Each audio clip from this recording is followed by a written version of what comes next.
Hi everyone, my name is Leroy and I'm an assistant professor in the Department of Personnel and Organizations. And well, I guess I teach a variety of courses at RSM. I teach in the bachelor's, the third year bachelor's. I teach in the MBA and I also teach in the EMBA. So I guess I have a little bit of everything altogether. This year I had the pleasure to participate in the UTQ, and I guess, as is the case for many of you, this will start off as a mandatory exercise. But I would encourage you, bear with it, because you'll learn that along the way, there are a lot of valuable lessons to be learned. When I started at RSM, I was tasked with the difficult assignment to teach a group of 500 students. And as you can imagine, walking into a room packed with 500 students, that's pretty daunting. That's pretty impressive and even scary at times. However, in my opinion, it doesn't have to be scary. And although it can be daunting, it just needs a little bit of creativity of you as a professor to be able to tackle this problem. And so here are just a few of the things that I have tried along the way. For example, from the very beginning, we used a catch box, and you may have seen the catch box as this microphone that you can easily throw around the audience.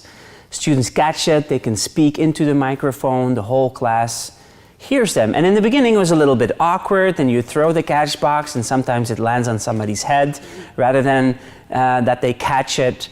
But that just creates amusement, fun, and the first 2 or 3 lectures, students are still a little bit like awkward, how should we use this? But after that, by the 3rd lecture, they come to you and they say like, yeah, this is really fun. This is, some of them have said like, we have followed colleges here for a couple of years now, and this is the first time the effort has been taken to draw us in with these interactions. We much appreciate it. Okay, so one of the things that I have learned teaching these big groups, but I guess teaching in general, is yes, we use cases in class. I think many of you come up with great examples of this company did this or that company did that to help draw in the students. But the thing is, a lot of these cases are beyond the students' worlds, right? They're not working in a company yet. They're not CEO yet. It's hard for them to fully immerse themselves in that situation. So one of the things that I try to do is draw them in by using examples from their world, from the world that they live and operate in.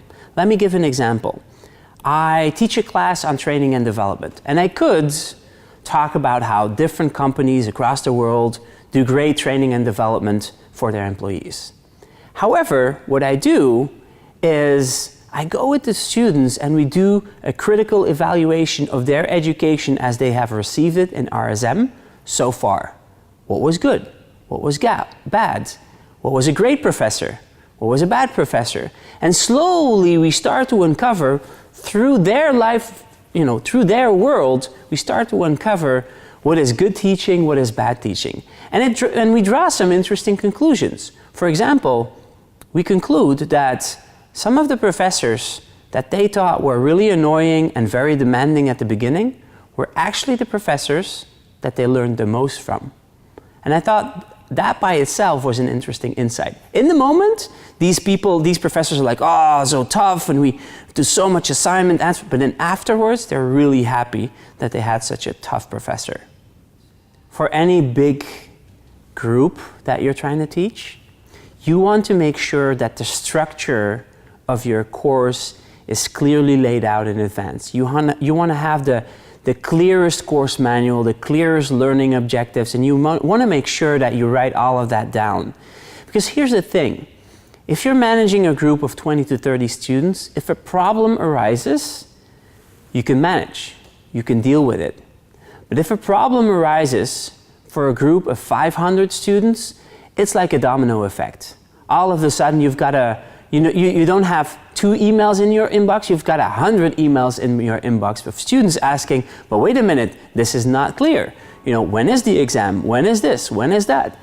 So as my mentor taught me, he said, before you start worrying about the content, before you start prepping your slides, he said it as, before you start decorating your house, right, deciding the furniture, the wall, the wallpaper, things like that, you want to make sure that the foundations and the walls and the roof of your house are set up.